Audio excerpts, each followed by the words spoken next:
This is the story of Joanna Babbage, also known as Satan's Mistress. But before we start the story, I want you just to take these tarot cards. Just have a look through them.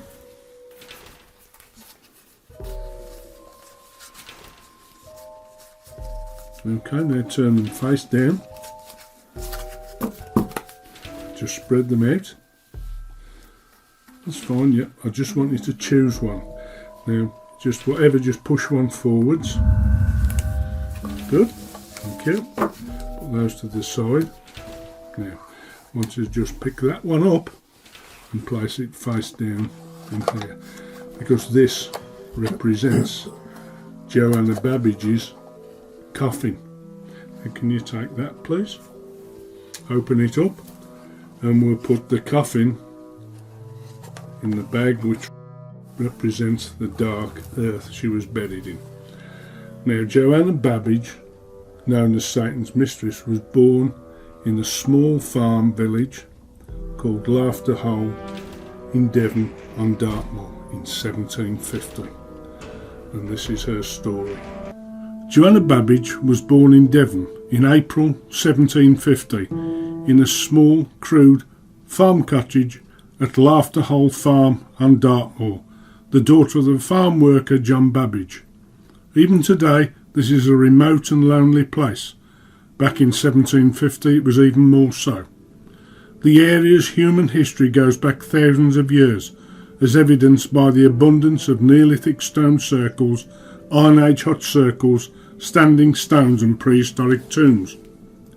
Growing up in such an area, playing amongst these mysterious sights, it is hardly surprising that Joanna grew into a rather odd and brooding young lady. She was a lonely girl with no playmates and a dour father who was known for his sour temper. Her mother was a weak and sickly woman who died when Joanna was just 8 years old, leaving an ever reclusive father to bring her up. The one possession that Joanna had was a set of tarot cards that had belonged to her mother. Her mother would often sit with Joanna and talk to her about the cards and what were their meanings.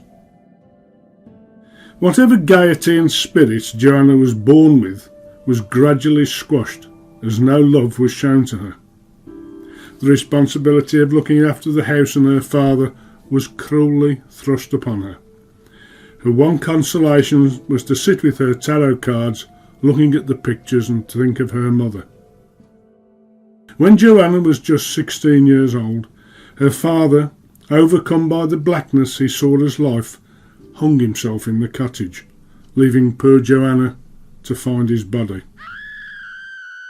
In her confusion and desperation, Joanna cut down her father and dragged his body out onto the moor nearby, where she dug a shallow grave and buried him. Joanna returned to the cottage and for a few days carried on her drab and miserable life, consulting her special cards, her tarot, for comfort. Soon, however, her meagre supplies of food were exhausted, so, clutching her precious tarot cards, she walked the 5 miles across the lonely moor to the nearest settlement, Princetown. Then nothing more than a small village, but later to become the location of the notorious Dartmoor prison. Joanna went to the smithy and weakly banged upon the thick wooden door, which was answered by the smith himself, Daniel Babbage, the older brother of Joanna's father John. He was the only person she could turn to for help. Although he hadn't seen Joanna for several years, as her father became more and more reclusive, he recognised his niece and bade her enter his house. Being so surprised to see her, he inquired as to his brother John. "Sleeping soundly," she replied. "He won't be shouting no more or hitting me now I buried him." "When was this?" asked Daniel. "Days ago now, but I run out of food, so I come here, no one else to help me," replied Joanna. Daniel called out to his wife Elizabeth to give Joanna some food and to keep her there whilst he went to the magistrate. Off he went as Joanna ate ravenously, under the stern eye of her Aunt Elizabeth. Daniel soon arrived at the magistrate's house and told him that his niece had come to the smithy and explained to him about Joanna turning up and what she had told him. They both set off in the magistrate's carriage to the cottage where Joanna and her father lived. On arriving, they saw the freshly turned earth of John Babbage's shallow grave near to the cottage. Taking a spade from the cottage, they quickly set about exhuming John's body. They found the corpse, which was now beginning to decompose in the wet earth, with obvious signs of strangulation. Jumping immediately to the conclusion that Joanna had strangled her father, the magistrate sent Daniel back to the village in his trap to fetch help in the form of any farm workers he could find at the village inn. Daniel returned 2 hours later with 6 farmhands and a horse and cart.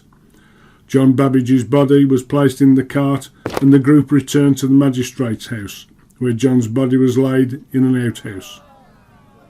News of John's death had spread quickly through the village, and before long a small crowd had gathered around the smithy.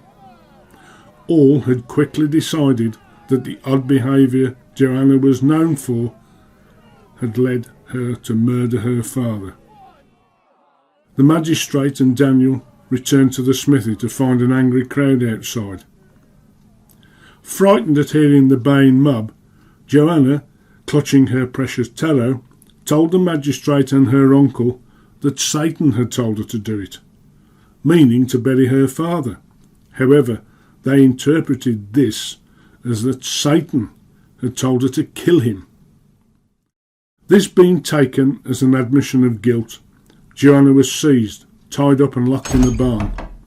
The local carpenter who was among the crowd said he had a coffin in his workshop, and the mob decided that rather than use this coffin to bury John Babbage, they would use it for Joanna.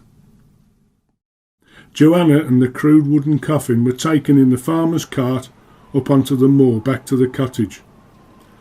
The magistrate asked Joanna if there was anything that she would like to take to her grave with her. "If I must die," she pleaded, "let me take my special cards as a comfort to me. They are like my own children."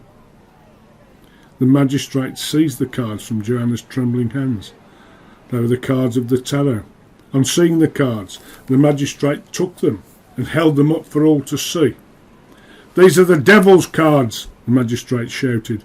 "If these are your children, then you must surely be the mistress of Satan. You will be forced to choose just one of your children to torment you as you killed your father." The magistrate then threw the tarot cards on the ground.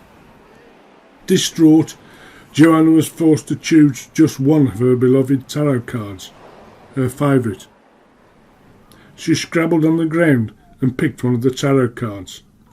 When she had done this, the crowd grabbed her and forced her into the coffin, and its lid was nailed on, trapping the unfortunate Joanna inside.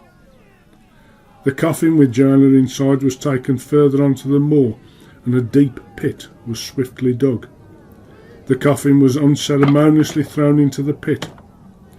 Clutching her tarot card, Joanna screamed out, "I am innocent! It was the devil who made me bury my father.